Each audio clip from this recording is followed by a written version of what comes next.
Hello and welcome to Nerdarchy for nerds by nerds. I'm Nerdarchy Steve, and tonight I'm joined by this nerd. Ooh, it's not Nerdarchy muted Ted. anymore. Usually I have to point the opposite direction. I don't know. You're So doing I'm this weird Nerdarchy finger Ted. dance. How are you doing this final level evening, sir? I'm doing well. Yourself? I'm doing all right. I had bit of a lazy day. We kind of celebrated Memorial Day yesterday, so I kind of didn't really have to leave the house today. I put my feet up, and it's nice change. Cool. What did I do today? Home repairs and hit the gym early. But I'm sure these people aren't here for that. They want to talk about D&D and gaming and nerdy stuff. So Yeah, so there's definitely lots of things giant related, or diving into the Unearthed Arcana. There's plenty of awesome stuff to kind of talk about and look at. So we've never actually done this. We usually, shoot this as one of our regular videos, but it's like it would take us like another week or so to shoot this and get it out to folks and talk about it. So we thought, what we do this weekly live thing, we would just jump in and do it here and tell you guys about it and give our thoughts and ideas on it. So I don't know, you want to do it the normal way where we just kind of read off and discuss the different sections and then people can weigh in in the comments as well? That absolutely works for me. It's always got there's subclass options and feats. So it's got 3 new subclasses, one for barbarian, one for druid, and one for wizard. And then there's a selection of new feats that are giant themed or giant related that are in here as well. We have barbarian, path of the giant. Barbarians who walk the path of the giant draw strength from their primal forces, that are the guardians and their elemental ilk. Their rages surge with elemental power and cause these barbarians to grow in size, transforming them into avatars of primordial might. During their rage, a barbarian might take after a legendary storm giant, hair turning white and eyes crackling with lightning. Others adopt the monstrous features of the apocalyptic titans, rending the world around them so it might be made anew. So I love the flavor here and just the concept of we're gonna get a couple things from this barbarian that we haven't seen yet. One is the barbarian that grows bigger is super cool, and Absolutely. it actually makes me think of the Rashiman, whose name Fidor, was it Fidor? Yeah. From oh man, what was the name of that series? Art of the Drow was I believe the series, and he was this barbarian that they kind of described as being scrawny and had this sword that was oversized, and they're like, how does he even carry it around? The bear's like, he looks like he can barely carry it around, let alone wield it. And then he would rage, and then he would physically grow bigger. Yep. So the whole Incredible Hulk thing going on.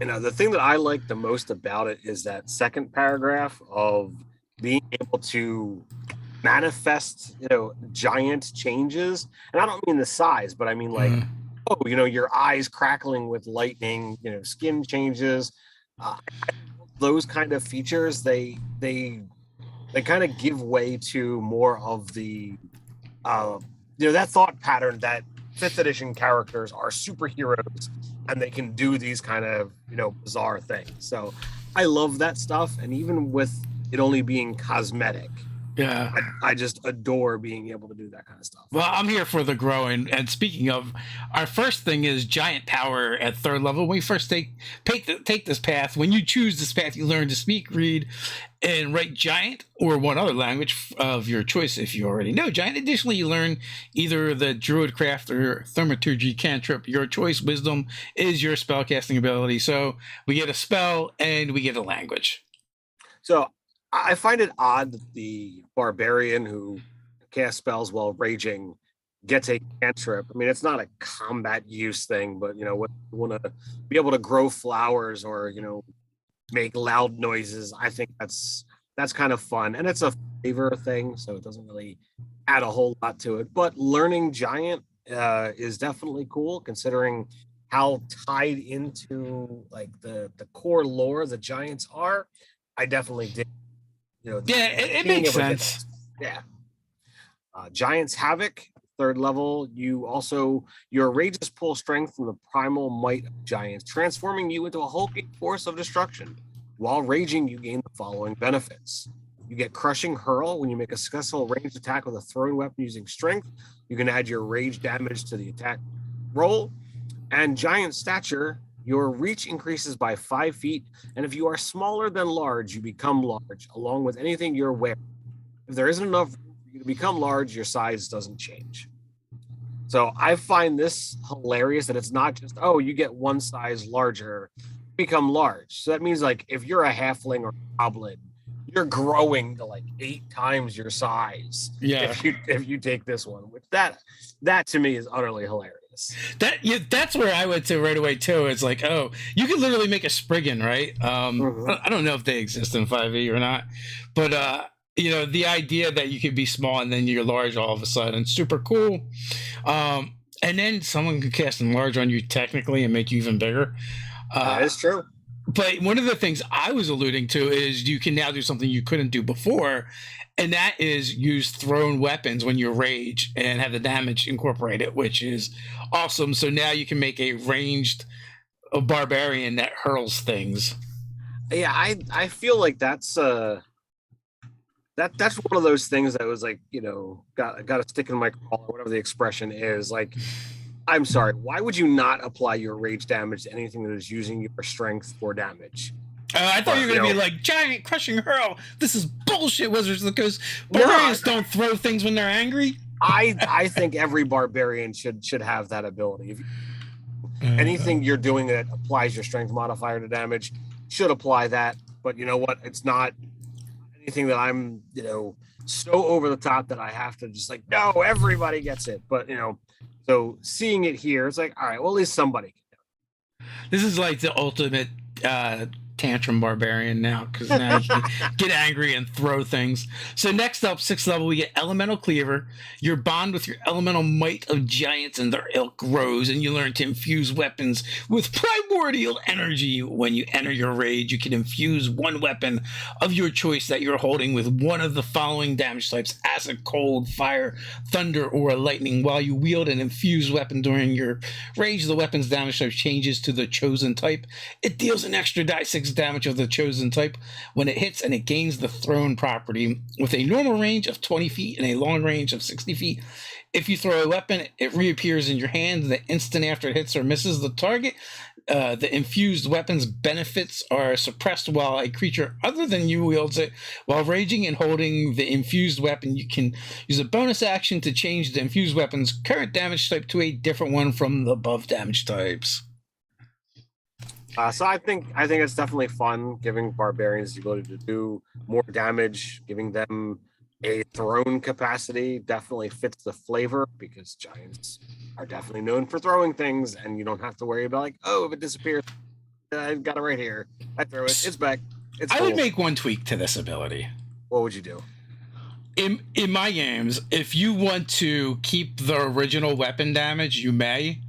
And then just add the energy. Like, I like the idea of, okay, your great sword is now crackling with lightning, and if you want to hurl it, or your ball, you want to hurl it, go for it.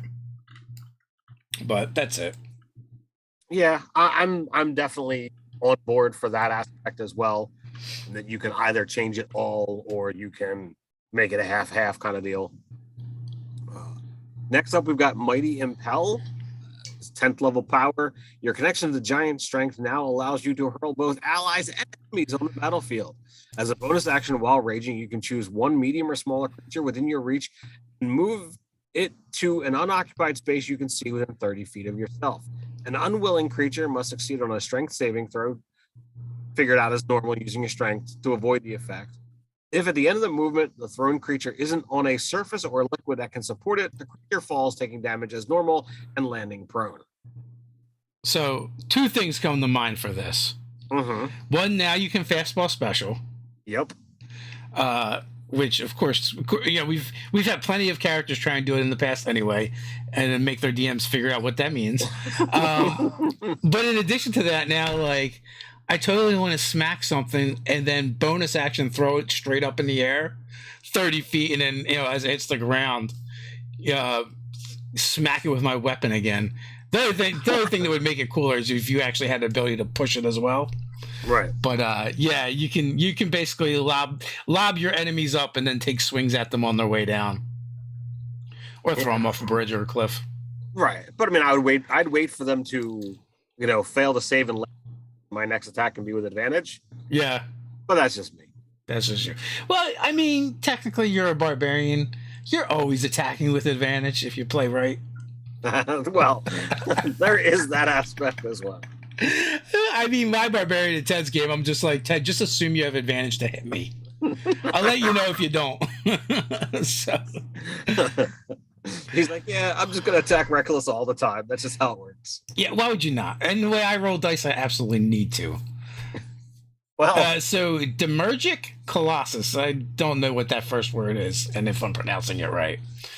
But anyway, at 14th level, you get this ability. The primordial power of your rage intensifies. When you rage, you reach now increases by 10 feet, and your size can increase to huge. And you can use your Mighty Impel to move creatures that are large or smaller. In addition, your extra damage dealt by your Elemental Cleaver feature increases to 2d6. This may be like my favorite barbarian subclass. I wonder what's going to happen to it after they take their Elemental Cleaver to it. Well, that is definitely a possibility. I don't think there's anything that screams problems with this to me. Yeah. Getting the ability to grow to huge.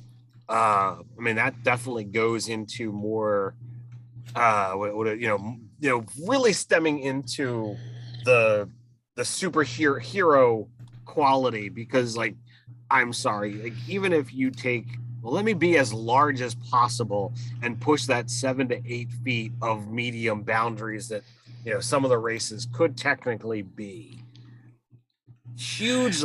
We're talking about 15 to 20 foot kind of scenarios. We're talking about literally, the size of giants. So here's the one problem I'm seeing with the size stuff. Mm-hmm. I'm pretty sure it's intentional, but at no point are they like, oh, you're much bigger now, so you do more damage.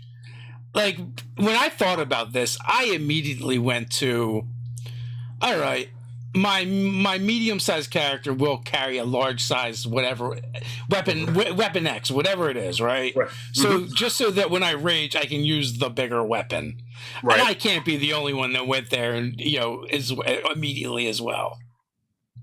But they don't have, there's not a size chart of if you're wielding this, that absolutely is going to become an issue, and that would certainly change the damage threshold of what this particular barbarian would be able to do, if DMs were to allow that. So I don't know. Doug was floating around in the chat. Is there a size by weapon, a damage by weapon size chart somewhere in the DMG? I know you got it memorized. I would see not that barbarians typically go to weapon fighting. Yeah. My character's a bit of an exception. You could totally at that point in time wield great swords in each hand. Yeah, or great axes. But I mean, how would you throw somebody up? I mean, technically, I don't think it says you have to have a free hand to do it. It does not say that you need a free hand. So I just boot everybody. That's how I move them. No, as you said, you got to get to 5th level, attack twice. I stab you with my sword. I throw you up in the air and smack you on the way down. Yeah. Well, or you just hook them with your blades and just hurl them that way. Hurl? Where there's a will, there's a way. So now we get into a druid, right? And I both love and hate this druid, and I never thought that I would hate the druid that they actually finally give us an animal companion for. I don't have any kind of issue with this one, and I was happy to see that we finally do have something that a druid who's got a companion, because it's been long wanted and we've been waiting a long time. Well, that's my issue, right? Conceptually, I like it, but I'm like, we finally get a druid that gets basically an animal companion, and it's got to be a freaking dinosaur. That's where you're going first for that. So, Druid Circle of Primeval. The Circle of the Primeval teaches that though the land may change over time, it never truly forgets. By tapping into the time-worn memory of the earth, these druids summon and bond with spirit of the primeval behemoth, a hulking creature that once ruled the ancient world alongside the giants. The most well-known primeval behemoths are the dinosaurs, but spirits bonded with members of the Circle of the Primeval have also taken the form of an ancient predecessors of today's common beasts and other fantastical titanic creatures.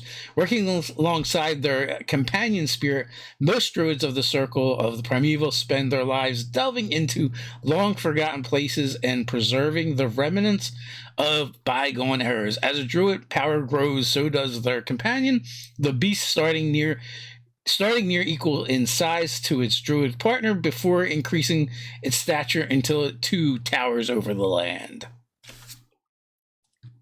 Definitely a lot of fun, thought evocative, stuff. Definitely a lot of ideas you can build upon. Should you want to play these ones, I don't feel it's necessary to kind of approach this as, well, you get a dinosaur. You could technically, if you wanted, let me go with a saber-toothed tiger or a dire bear kind of. What does Dresden call Jeeves? Does he call him Jeeves? The island? Yeah. So, like, I could definitely see, like, reflavoring into this primeval elemental creature, or kind of all you could. I mean, obviously, you can just flavor it as almost anything. Right. Level 2, you get Keeper of Old. Your connection to the mighty primeval behemoth allows your new insight into the ancient world. You gain proficiency in the history skill. When you make an intelligence history check, you can roll a die 4 and add a number rolled to the ability check. So, feel free to mix up your knowledge cleric with 2 levels of druid, go in this direction, wind up getting a little dinosaur companion and adding a D4 to your already expertise history checks. Or just add 1 level of cleric, right? And you'd get that and be able to, and then just keep running wild with your druid. And it also would kind of make sense, like the knowledge cleric, right? Like, I thematically in the backstory, I think that would work, especially if you start it that way and you like make this discovery and you just keep going down that route, which moves you away from cleric to druid. Sure. For that 1 level dip. Although druid is one of the classes or character classes, if you're thinking in terms of I want to play a 20th level campaign, like, their capstone ability is really good in comparison to some of the other classes. True. You're just like, I just wild shape all the time. So now we get into the kind of the meat and potatoes of this subclass. Primeval Companion. Starting when you choose the circle, you can call upon the primeval creature whose spirit is bound to you. As an action, you expend one of your wild shape features to summon your primeval companion. Rather than assuming a beast form, the companion appears in an unoccupied space of your choice within 30 feet of you. I do like when they use those class features in a different way, so that's kind of cool. The primeval companion is friendly to you and your companions and obeys your commands. See this creature game statistics, the primal stats block, which uses proficiency bonus when it says so, blah, blah, blah. You can determine the cosmetic appearance of your companion. For example, your companion may evoke ancient predators like raptors or saber-toothed tigers, or it might be more inclined for defense, appearing as an ankylosaurus or woolly rhino. These choices have no effect on the companion's game statistics. In combat, the companion shares your initiative count, but it takes its turn immediately after yours. It can move and use its reaction on its own, but the only action it takes on its turn is the dodge action, unless you take a bonus action on your turn to command it to take another action. That action can be one of its stats blocks or some other action. If you are incapacitated, the companion can take any action it chooses, not just dodge. The companion remains until it is reduced to 0 hit points or until you die, at which point the companion vanishes. You use this feature to summon the companion. Again, and already have a companion present. The first one immediately vanishes. Anything for the companion is wearing or carrying is left behind when the companion vanishes. So there, like, even just in this section, before we even get into the stats, some really important things. One, it's using your wild shape, but 2, is it doesn't go away unless you die or it gets to 0 hit points or you summon another one. So you're only really using your wild shape once, and then after a short rest, you would technically get that wild shape back. Right. And So so you definitely have some options. I don't so know. I definitely feel like that's going to change. Sure. I like this. And like I said, I know you said before we get into the stat block, but like I want some options. I don't like you can take this thing here that's a hunter, or if you want something more defensive, you can take this thing. I'm like, well, why can't I have an offensive companion or a defensive companion and make separate stat block for that? You can, they just don't mean anything. They're just words. Well, right, but like give me options. Okay, well, I'm going to make something that's a little bit more defensive because that's what I'm looking for, and have options. Maybe there's like a menu of abilities that it can choose from, and like, oh, this is going to have like maybe lower stats, and you can be like, okay, well, you can increase the damage or increase the armor class, or basically like they do for the ranger. Right. Where they have the land, the sea, and the air. Right. And I would like to have something like that. I think its reactions are kind of cool. There's nothing, gross. There's no challenges with this particular companion because it's built very much the same way that the regular beast. Yeah, I mean, it starts off as a medium beast, 13 armor class, plus your proficiency bonus, so it's going to start at a 15 and go up to a 19. 10 plus 5 times your druid level, so you're going to start with 20 hit points. It'll eventually get to 110. It uses die 10. I thought the use of die 10s was a little weird for its hit dice, I guess. So basically, which means it can heal using short rests just like you can. So right. Even further reason why you could just keep the same one around. Saving throws are dex and con. It's got an attack, which is okay, I guess. It's just a die 8. And the reaction, like you said, it intercept attack. When a creature the companion can see hits a target with an attack, and the target is within 5 feet of the companion, the target instead takes half the damage, and the companion takes the remainder of the damage. So you can have it interpose between enemies and squishies. Now, what I did think was interesting with this, with its strike ability, is it does IA plus your proficiency bonus. It's not adding its own stat to damage. No. Which I believe the Ranger companion does. Yeah, so I mean, I could be wrong, but I would, Yeah, it's a way from to scale the damage in a very minor way. Mm-hmm. Because I mean, at 20th level, or whenever you get your +6, it's not. You're pretty high level, and it's not going to make that much of a difference. Yeah, it's 17th level, but I believe like the Ranger companion's like, it's going to do the die 8 plus its strength mod plus the proficiency bonus. So, also, I don't believe at any point its attacks are actually considered magic either. So. Yeah, I don't believe it's got that in here. So I think there's a couple things are going to change. I think at some point its attacks will become magic. Because they do that with everything that has any kind of like a natural ability attack. And the other thing is they're going to do some kind of limit on how long it can hang around, because indefinitely is kind of ridiculous. It's like at that point, why even have it powered by the wild shapes? I think I imagine it's going to be, you remove the wild shape aspect and like you just acquire it, and should it die, you can get it back by I think they're going to keep the wild shape thing, but it only hangs out for like 8 hours or something. That's my prediction. Sure. But we will see. Sure.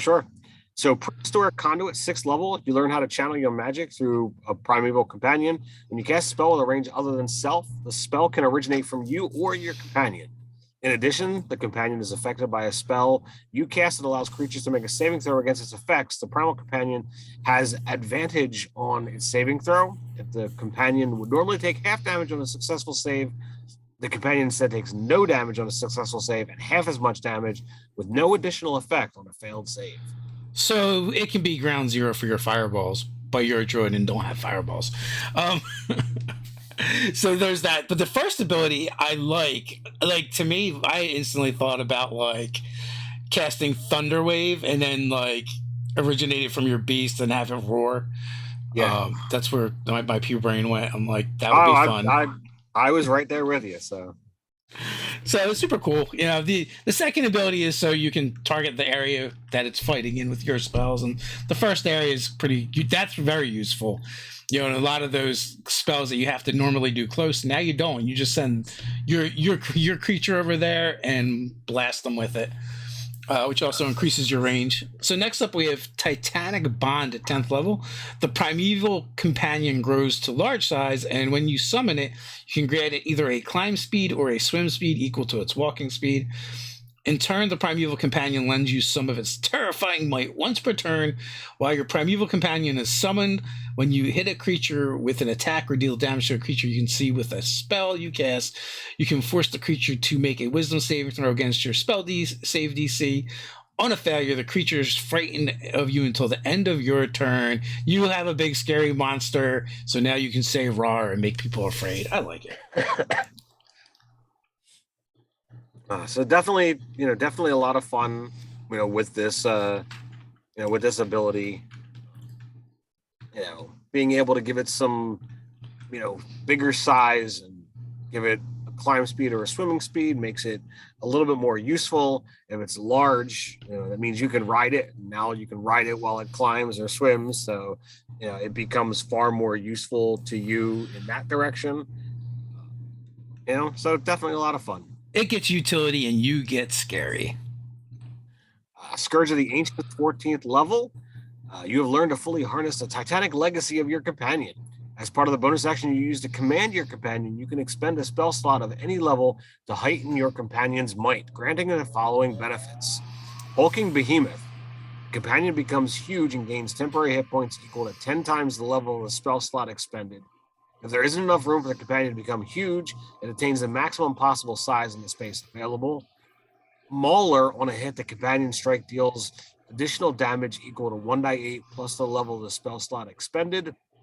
And Titanic Stride. The companion's walking speed increases by a number of feet equal to 5 times the level of the spell slot expended. Benefits last for an hour until the companion vanishes or until you expend a spell slot for this feature again. So this ability is very cool, and it kind of bumps it. And I was kind of like thinking about it, like, okay, drop a 5th level spell, 50 temporary hit points, and get a +5 to damage. So now, now you're up to 2d8 plus 10. It's a little bit faster. Honestly, as thematic as this one is, I want to like it. I think it's very underpowered. You think it's lackluster? It's a little bit lackluster and underpowered in the areas that are going to kind of like matter. So I hope they keep this one, but it gets reworked. See, my fear is that like you were going to have to choose. I think like for at least the way we tend to play, it's like, oh man, you can really power this thing up. It's going to hit so much harder. It's going to get, so many more hit points, and it's going to be faster. This could be a bit dangerous. Well, it's going to go to up a whopping 35 on its speed. But like, listen, like if you drop a 5th level spell on it at 14th, your 14th level, it's only doing 2d8 plus 10 points of damage, and it only gets 1 attack. It is your bonus action, so technically you can still do other stuff, right? And it's in addition to what you're doing. But in and of itself, I don't think it's that big of a deal. I'd almost like to see more of your stuff tied to it, and it do cooler things. Right. So all in all, I like this class. I don't have any real problems or changes that I would want to make with this one. I'm not dying to play it. That's all I'm saying. I know you're not thrilled with it being dinosaur, but that's never been an aspect of something that you've yeah. Well, no, it's not even that. Like, I would like there are cool things you can reflavor it for. I just find it overall to be a little lackluster. Sure. When you compare it to some of the other druids, and it just doesn't feel as thematic as some of the other druids. Like the Spore Druid is way cool. Obviously the Circle of the Moon Druid is super cool. So, like, I could take this as is, and instead of going with history and tying it to the primeval aspects, I could say, like, all right, well, you're just really connected to nature and beasts, the world around you. Change out the history skill for the nature skill, mm-hmm. and everything else could work as is. It's not a primeval companion. It's just the creme de la creme of whatever your animal companion is. Oh, you want a hunting cat? All right, yeah. Tiger, it's all yours, no problem. You want an ape? Dude, done. Like, you can pick something that's going to fit the more typical beasts that you would have access to, and boom, it's there. And there's nothing else that I feel like links to what's going on. Like, this is all about the companion. You're not really getting anything beyond when what your stuff does. Like, all of the powers go that direction. So finally, that brings us to the last of the subclasses, and that is for Wizard with the Runecrafter. All right, so the Runecrafter Wizard enhances their spellcasting through the ancient power of runes. Though the tradition originated with giant runecasters of old, runecraft magic has expanded to encompass countless languages and practitioners from across different worlds. For many crafters, the runes they wield are as every bit unique and personal as their spellbook. Some strive to honor the practice's origins among the giants, engraving their runes on decorative stones that adorn their spellcasting implements, while others messily scribble their runes on scraps of paper. So thematic, and like I've wanted more to do with runes for a while now. I think it's really befitting, especially if you're playing a dwarven wizard. Mm-hmm. And there are some other races, cultures that would really work for really well, but anybody could do it. So our first ability is Runes of Understanding, and I think you're going to really like this one. At second level, your study of runecraft has unlocked the ability to decode runes and languages regardless of their origin. You always have comprehend languages prepared, and you can cast it without expending a spell slot, and the spell doesn't count against the number of spells you have prepared. Yeah, this is definitely a fun one, and given how that kind of helps out the the exploration pillar by being able to understand languages, at least the written ones. I absolutely dig this ability. It's really great for a wizard, so it fits that super knowledgeable theme that wizards typically have. So for like a 2-level dip, this is definitely a really good ability to grab. Yeah, and you know what? That's one of the spells I tend to just keep in my spell book and have handy so that you can ritually cast it. But Right. Now you don't even have to take the time to do that. You're like, I do the rune thing. Super cool. So Runic Empowerment, 2nd level Runecrafter. When you choose a subclass, you learn how to amplify your magic through the application of various runes. Your knowledge of these runes is stored in your spellbook, though you determine the rune's cosmetic appearance. For example, your runes could be engraved in the cover of your spellbook, glowing whenever you cast a spell, or you could work the shape and meaning of runes directly into the spell's somatic and verbal components. When you cast a spell using a spell slot, you can invoke one of the following runes. The Life rune. When you invoke this rune, choose one creature you can see within 30 feet of you. You can choose yourself. The chosen creature gains temporary hit points equal to 5 times the level of the spell slot expended. War rune. When you invoke the rune, choose one creature you can see within 30 feet of you. Until the end of your next turn, attack rolls that target the chosen creature gain a bonus equal to half the level of the spell slot expended. Rounded up, minimum of +1. And Wind rune. When you invoke this rune, your speed increases by a number of feet equal to 5 times the level of the spell slot expended, and your movement doesn't provoke opportunity attacks. These benefits last until the start of your next turn. You can invoke no more than one rune per spell. You can use this feature a number of times per day, equal to your proficiency bonus, and you regain all expended uses when you finish a long rest. So, it's a very nice way of buffing without actually like casting buff spells. I would wholeheartedly agree. I like the fact that the life and war rune, have definitely the ability to help other people. I would love to see the wind rune of like target one person within 30 feet of you, and it gains these things, not just limiting it to you. I feel like that one isn't flavored like the rest of the others. Okay, but so far so good. 6th level, we get Sigils of Warding. You can call on a rune of protection to guard yourself against threats. When you fail Strength, Dexterity, or Constitution saving throw, you can use your reaction to expend 1 use of your runic empowerment and succeed on the saving throw instead.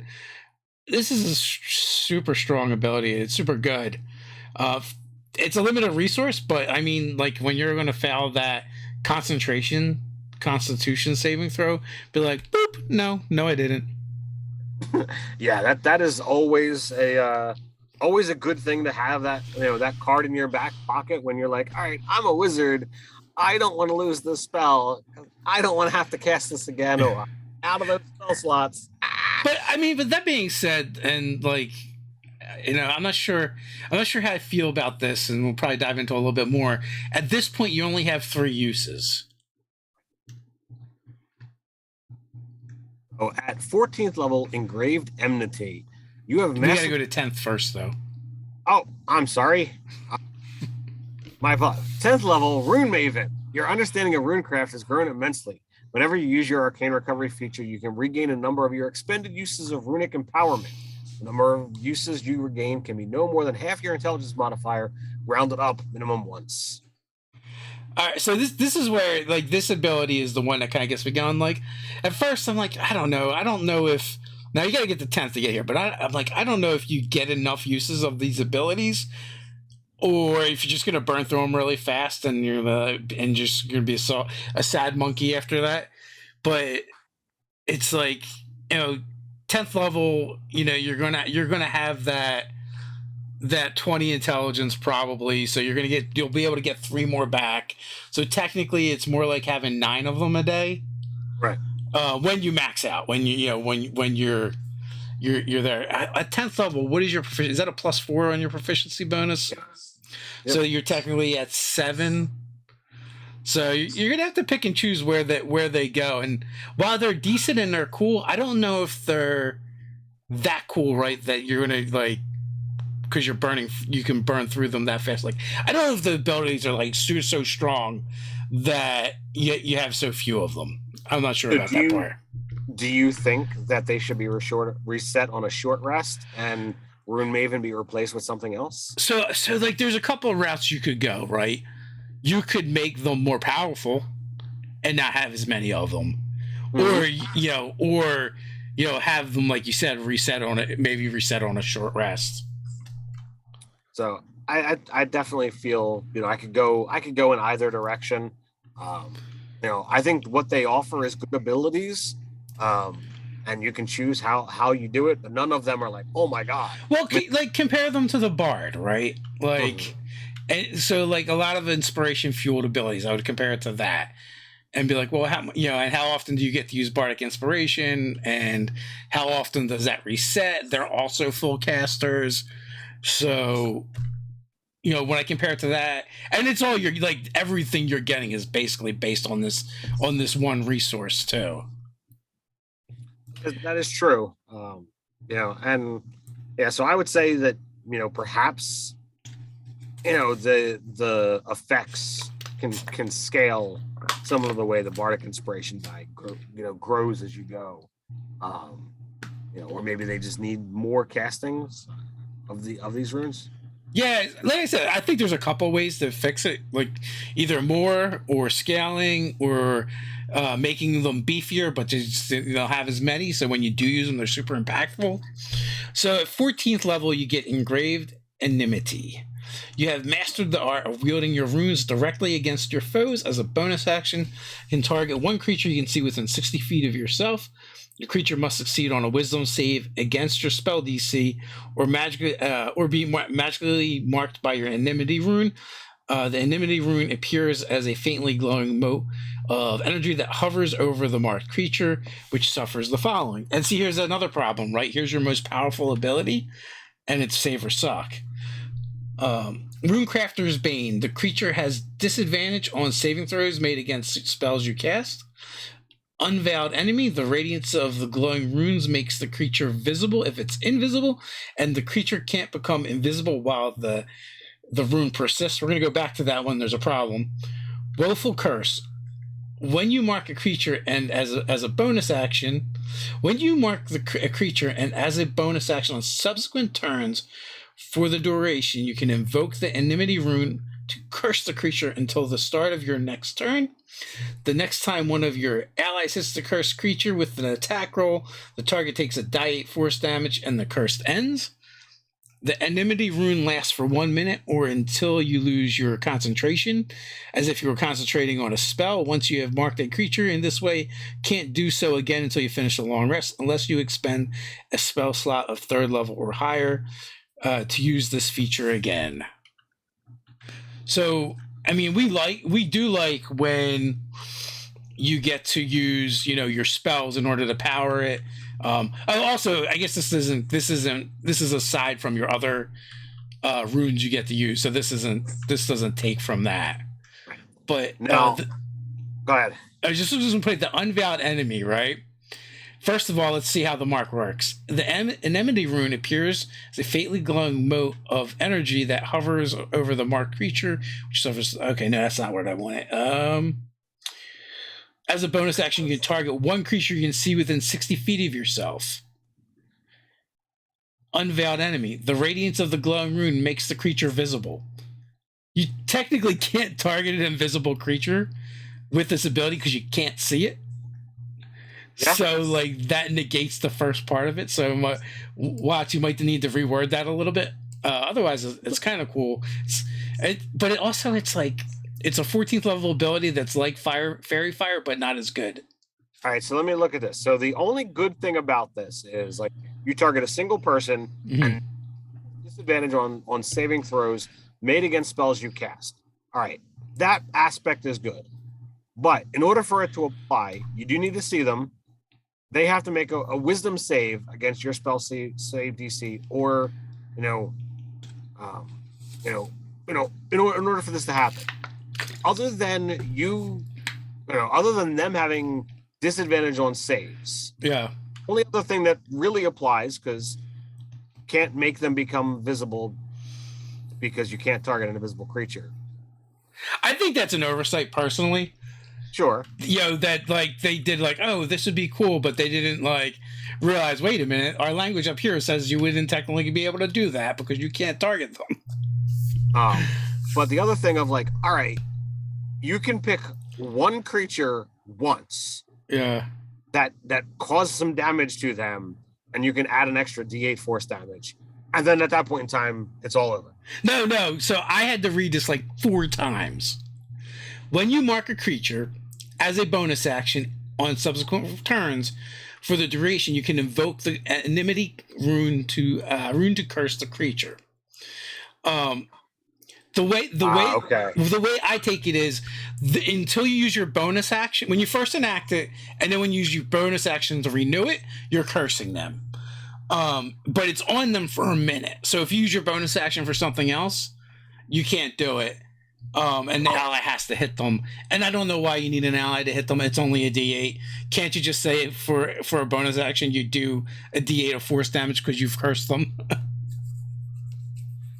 Yeah, I don't know. It's for a 14th level ability, right? It's really wonky. You curse them, and the next time they take damage, they take an additional D8 force damage. Maybe you're looking for that choice time of, I'm waiting for my ally to make a critical hit, so it does 2d8 force damage. All in all, I really feel that for a 14th level ability, this one is underpowered. Except for giving them disadvantage for a minute on all their saving throws. All their saving throws against your spells, not all. Like if it was all spells, hands down, I would say like, okay, done. I feel like against your spells is pretty good too. That's not bad. But it's 14th level. It is 14th level. Like, you know how many times at 14th level, like, oh, look, we're fighting something, something big, something worth using my once a day power on. Oh, look at that. It's already got magic resistance. So it's legendary resistance. We're like, nah, that's not going to work. So like, oh no, I lose my spell resistance and treat it like a normal roll. So I would say all in all, the Runecrafter is conceptually very cool, but like the 14th level ability lackluster, and I'm just not sure about the number of uses for what they get. Like, I just, other traditions seem a bit more impressive, right? I like I said, either more uses, so they're like almost doing these runes with every spell they cast, for maybe a lesser effect, or maybe they can't do as many of these big rune spells, but when they do, it's really impressive. Definitely having your big ability be save or suck, and been like, well, this is great against mooks, I guess. So Sean in the chat says, that 14th ability is wonky. Yeah. Sean also called me out on the wildfire druid kind of has an animal companion, and that's just it too. Like, if I had to choose between the circle of the primeval druid or the wildfire druid, I'd play the wildfire druid. Well, the wildfire spirit, like that companion can't stay out. It's like, I can pull you out and you last, a set duration. Yeah. Like the primeval companion being able to be like, boom, it's here, just like a ranger companion. And that's what I want out of druid. I don't want a temporary thing. Well, it almost has to be. Because even the druid does it, right? Because they're like, well, if the thing dies, we need to get a way to get it back fast, so that like the key part of your character isn't missing. Mm-hmm. Is what I'm seeing, like why they do it mechanically like that. Sure. But and also even like the way they did the dragon's pretty good for the ranger. So that would be another warden. Yeah, the Drake Warden. I think that lasts like 8 hours, right? It's not like all day. Yeah, I'd have to go, look at that one and kind of compare. But I mean, while I'm not super into, the pet build or the style character, I know many people out there that are, and other than the ranger or getting a familiar, there isn't something that usually just is out and useful and stays there. And I would be happy to see more options that do that. Yeah. So next up, we got a bunch of feats. We get what do we got? 1, 2, 3, 4, 5, 10 or 11? 6, 7, 8, 9, 10. Yeah, I think 11 feats. So the first one up is Elemental Touched. You've been exposed to the primordial magic of the elemental planes, granting you a measure of control over the natural world around you. You learn either the Druidcraft or Thaumaturgy cantrip, using Intelligence, Wisdom, or Charisma as a spellcasting ability. Choose when you gain this feat. Whenever you finish a long rest, you can choose which element you are attuned to, air, earth, fire, or water. Depending upon your choice, you can use a bonus action to cause one of the following effects. Air, you gain a fly speed equal to your walking speed until the end of your turn. If you are airborne at the end of your turn after using this movement and aren't held aloft by other means, you fall. Earth, you can use the ground within 30 feet of you to become difficult terrain for 1 minute or until you create this effect again. During that time, you can move across the ground that is difficult terrain without expending extra movement. Fire, you surround yourself in a cloud of ash and smoke until the end of your turn. Your movement doesn't provoke opportunity attacks. Or water, you create a forceful surge of water directed at a creature within 15 feet of you that you can see. The creature must succeed on a strength save against your DC or be pushed 10 feet up to 10 feet away from you. The water vanishes immediately after the creature succeeds or fails. You can create this effect a number of times equal to your proficiency bonus, and you regain all expended uses when you finish a long rest.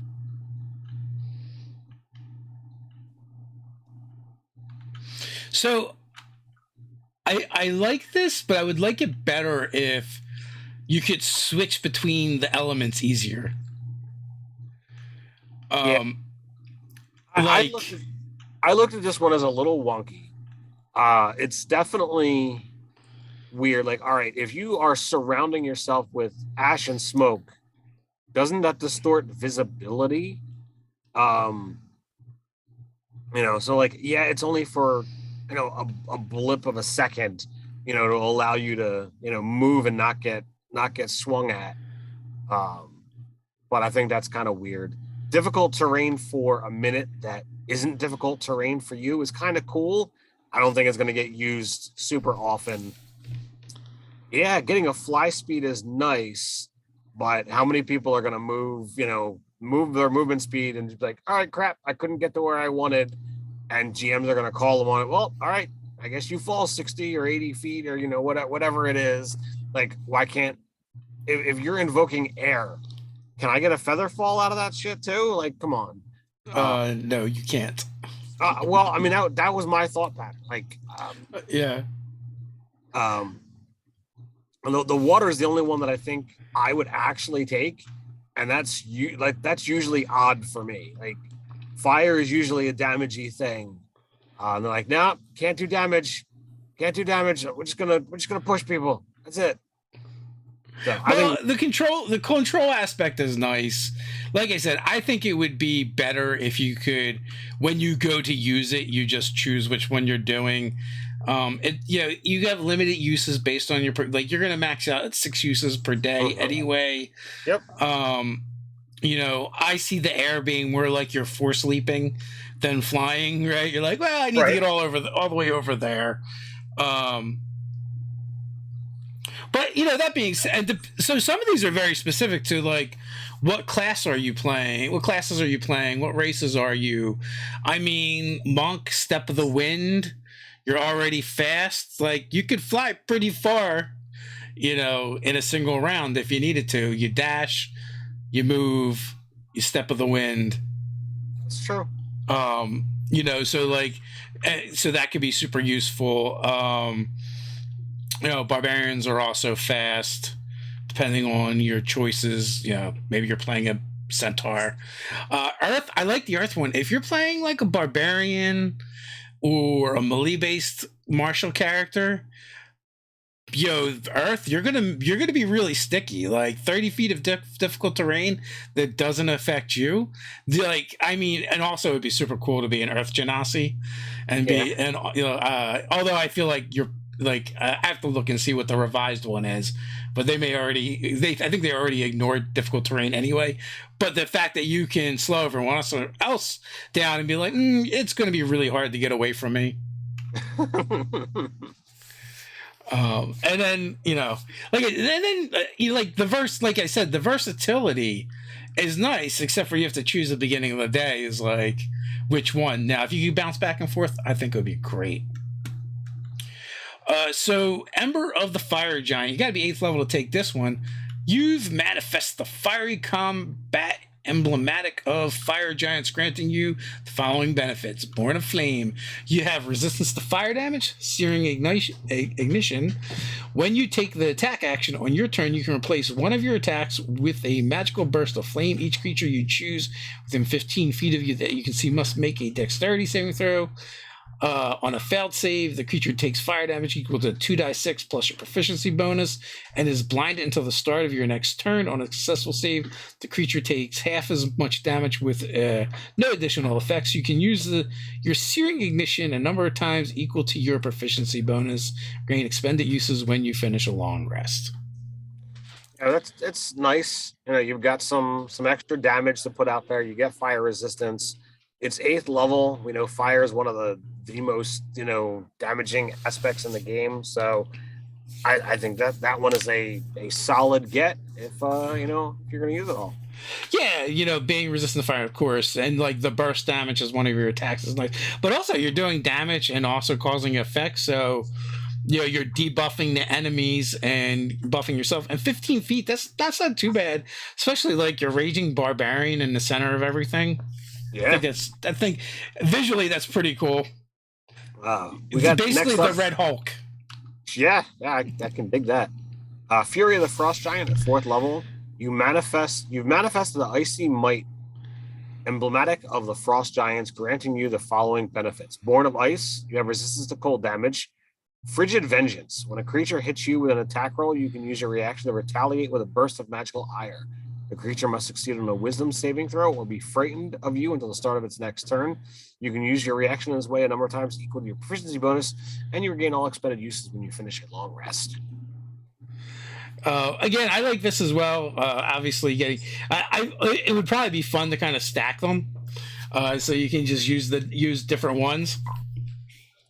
I would make a character that is like already giant, like going Goliath or something along those lines, and whether you go barbarian or fighter, but something that would be very martial and to have these other abilities manifest. I mean, you could straight up play, a Goliath, giant barbarian, from this UA, and just take all these feats and have these cool abilities. And it's like, I'm tied to the giant kind in more ways than I was even aware of. Yeah, well, so the nice thing about Frigid Vengeance too is if you're fighting an opponent that gets a lot of attacks and they hit you with the first one, you have the ability to give them disadvantage on the rest of their attacks.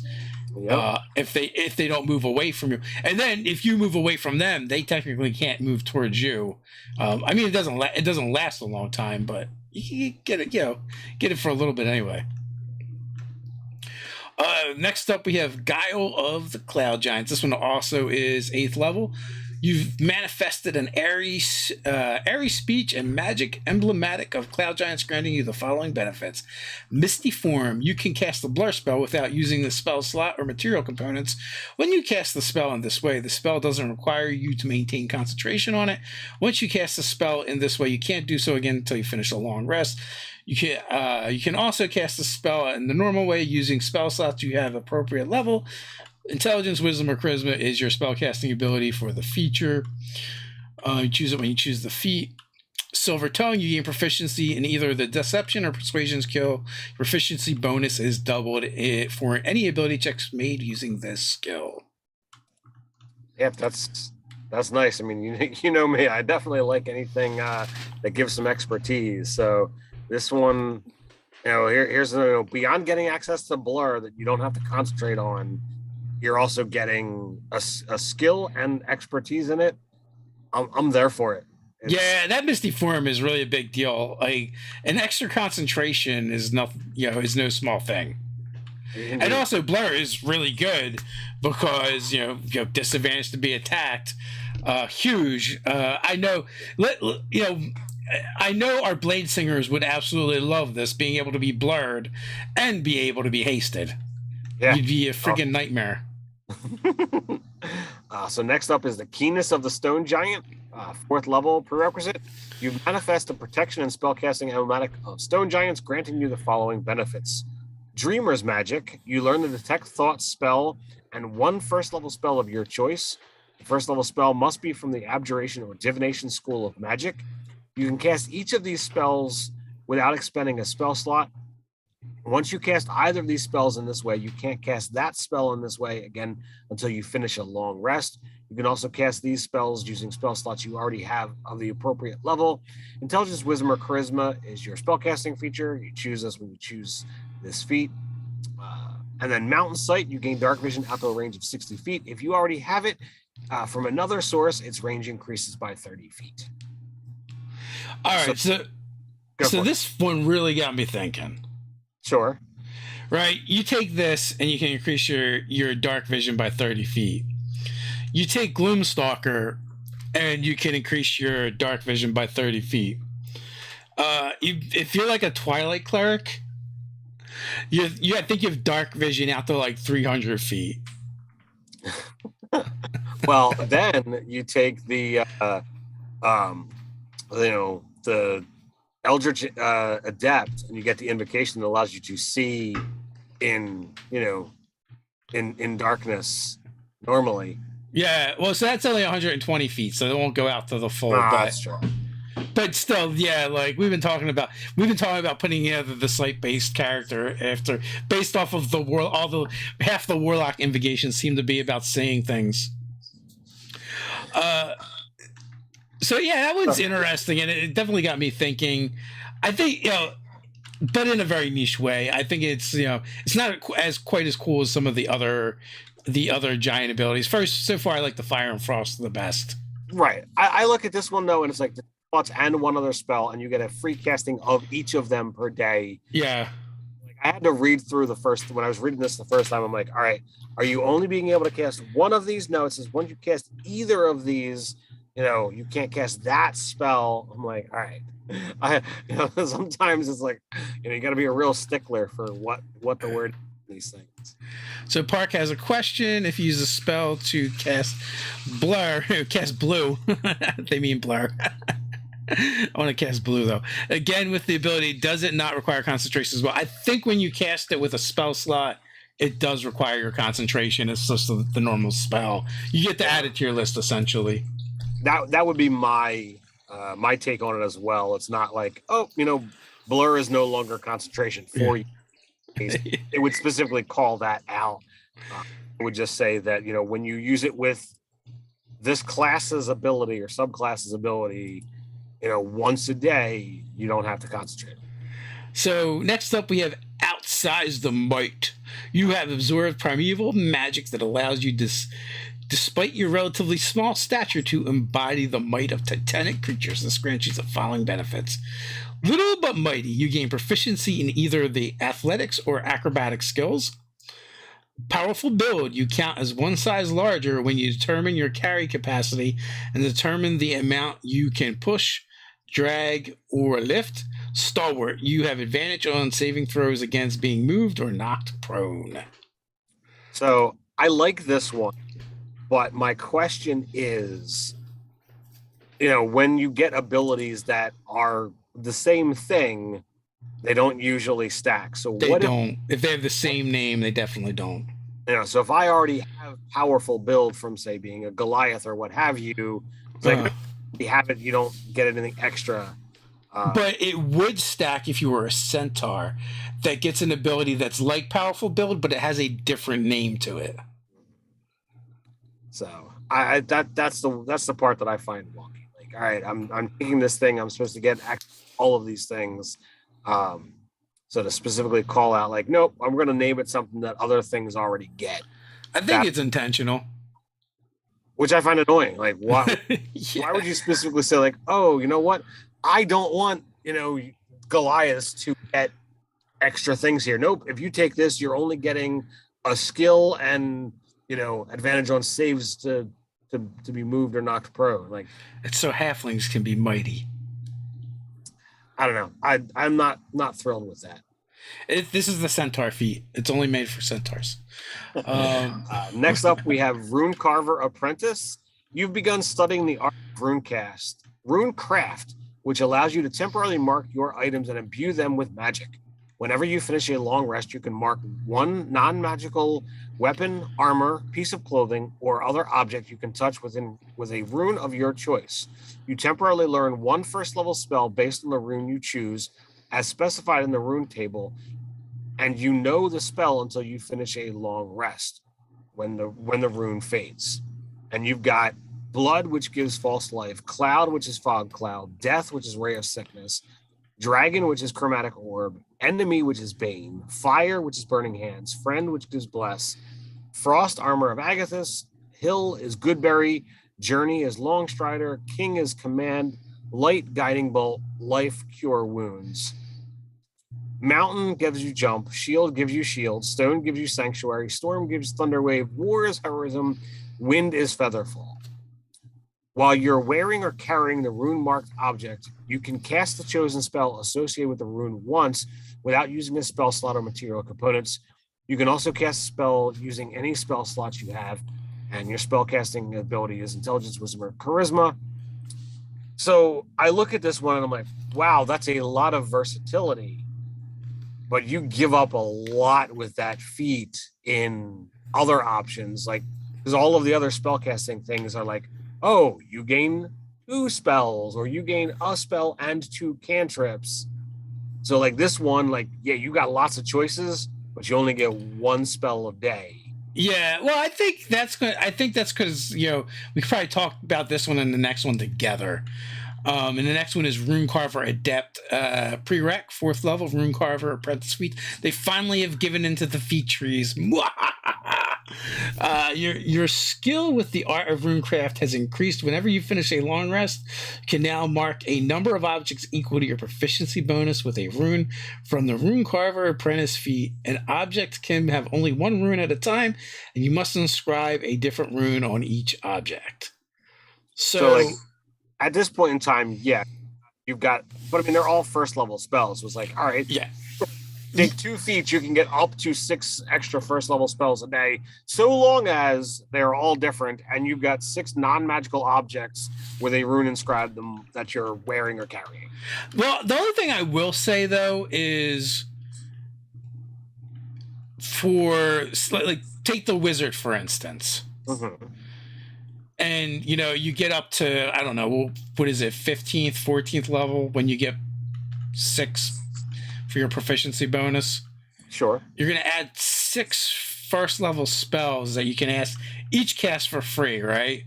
Yeah. But that's not the important thing. The important thing is you're going to free up 6 prepared spells to prepare higher level spells for. Because you don't need to prepare the lower level ones because you have them all as runes. All right. That's where I see the real value.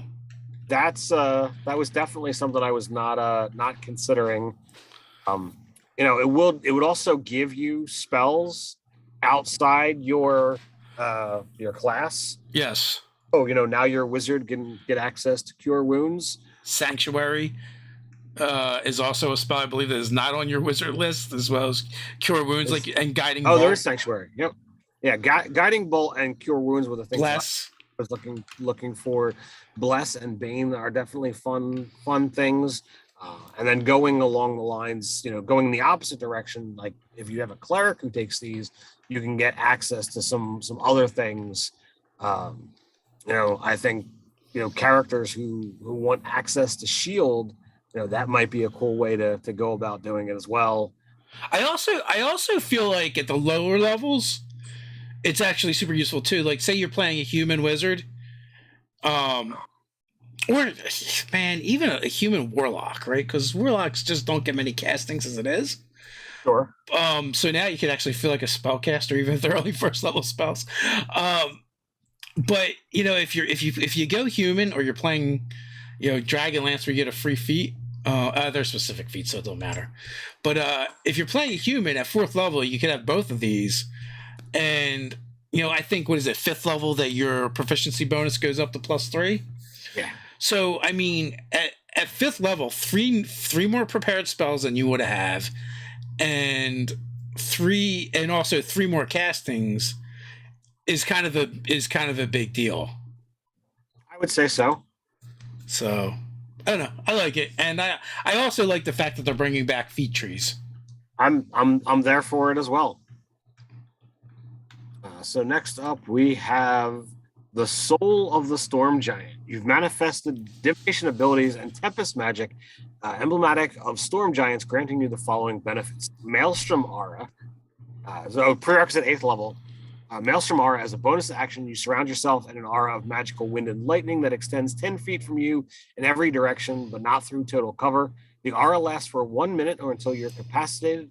While the aura is active, attack rolls against you have disadvantage, and whenever a creature starts its turn within the sphere, you can force the creature's speed to be halved until the start of its next turn. Once you use this bonus action, you can't do so again until you finish a long rest. Storm's Oracle. You can cast the divination spell as a ritual without needing material components. Intelligence, Wisdom, or Charisma is your spellcasting ability for this feature. Once you cast a spell in this way, you can't do so again until you finish a long rest. So I like the amount of control that it gives you with that Maelstrom's Aura. Oh yeah. Now you're gonna be limited on how often you can use it though. Right. But it's still some extra control. It's some things. If you go, again, if you're making, that martial character, and then you're taking these very, very giant tactically, driven things, you've got a lot of options that are open to you. And whether you go fighter or whether you go rogue, like they have more feat access than other classes, so you could really get quite a lot, in there. So you can have some fun with it, mix it up. Well, also, I feel like any martial character really is going to benefit from it anyway. Sure.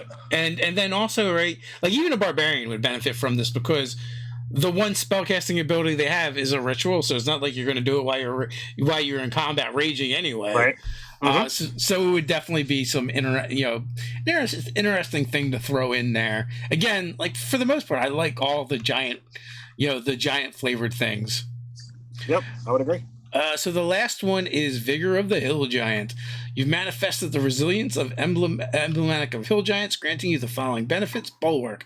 When you are subject to an effect that would move you at least 5 feet or knock you prone, you can use your reaction to steady yourself. You are then neither moved nor knocked prone. Hardy Health. When you are subjected to a spell that restores your hit points, you can regain additional hit points equal to your Constitution modifier. You can regain these additional hit points a number of times equal to your proficiency bonus, and you regain all the expended uses when you finish a long rest. So extra healing, you're harder to knock around. Probably wouldn't take this feat, but it's there. Indeed. And it's, technically, like, you could use Bulwark and you could use Stalwart, but I don't feel like my characters get pushed around enough for that to be like a huge thing that'd be like, you've not moved me, or you have not knocked me down. I don't think it's quite feat worthy. Yeah, I would agree. But I mean, even though we do things that tactical, Yeah. we don't do it often enough with hazards and things that are like majorly detrimental. It's like, oh no, he pushed me 10 feet. Okay, when it gets to my turn, I move 10 feet and make my attacks. It's not. Yeah, well, the knocking prone is a bigger deal. I just feel like, there isn't like a ton of monsters that do it in their stat block too. So, Yep. You'd have to make a choice. And it's like, as the GM, the chances that you're going to have your monster shove instead of do their thing, doesn't come up as much. Like, there's got to be something really cool on the battlefield in order for that to happen. So it doesn't happen quite as often. But if you made the right kind of campaign, you could definitely be like, all right, this is needed, this is useful. So there's a couple questions. Would you guys let the barbarian carve a rune meant for armor into themselves, since the skin is their armor? You know what? I might give them a rune there. Why not? I would allow it. But a tattoo, or whether you actually carve it. It's a temporary tattoo. It's henna. Pig Pug says only if the monk has to carve the rune into his feet. So all in all, though, I think this is a really good UA. But now what I want to know is, and we talked about this a little bit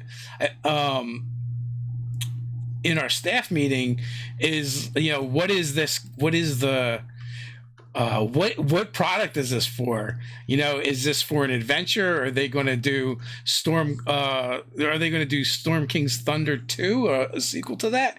The sequel, possibly Sky King, or what is it? What was it? Sky King's Thunder. Sky King's Thunder, the sequel. Yes. If you've been around the channel for a while, you know what that joke means. Yeah, it's so old I've forgotten what it means. But that's the question. Like, I'm most curious is like, what are they testing this for? An adventure, a supplement. Maybe they're gonna do a giant book like they did for the dragons. It's impossible. But yeah, so nothing really comes to mind for that. But again, do you have any favorites from this UA? So I mean, I dig the classes. I think the barbarian is pretty awesome. And if you're looking at feats, I like the Ember of the Frost Giant and Fury of the Frost. Ember of the Fire Giant and Fury of the Frost Giant. I think they are a lot of fun, and I think you could have, you could, if you had a character that had them both, you could really kind of play off of each other, for a little while and be like, well, why is your character, fire and ice? So. Yeah, I agree. Like those are the feats that I like the most. I like the feat tree. If I was playing a wizard, I would definitely consider taking the Runecarver feats to really up those low levels and the prepared spells. And also too, it just gives you more. You can find the there's a link in the description. Sorry, maybe I should have told you that in the beginning. They're over on Wizards of the Coast, but we also have a link in the description so you can check it out to make it easier for you. I think the barbarian Path of the Giant totally outshines the other subclasses by a lot. For me, it's not even close. Like the other two, I feel like still feel rough and need some work. Where the Path of the Giant, I'm like, I think it's there.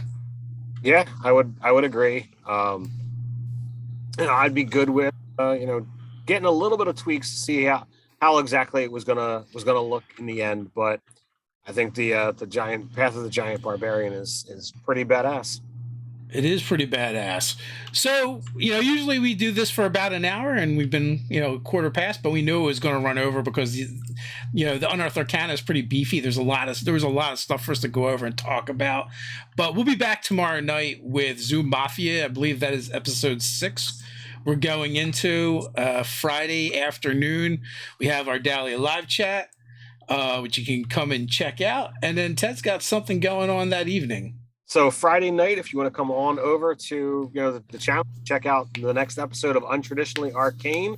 We kind of ended the last one on kind of a fun cliffhanger, talking about there being a traitor in the party or a traitor in the midst. So I have to come on back and see what's going on with that particular game. Yeah, you always have a traitor in the mix, Ted. Also, next week, we're going to be announcing our contest winner for Easy Roller Dice, which is a bunch of cool stuff that you can win. And if you join our newsletter, you are automatically entered. So we're going to be drawing that next week. So with that, until next time, stay nerdy. Stay nerdy.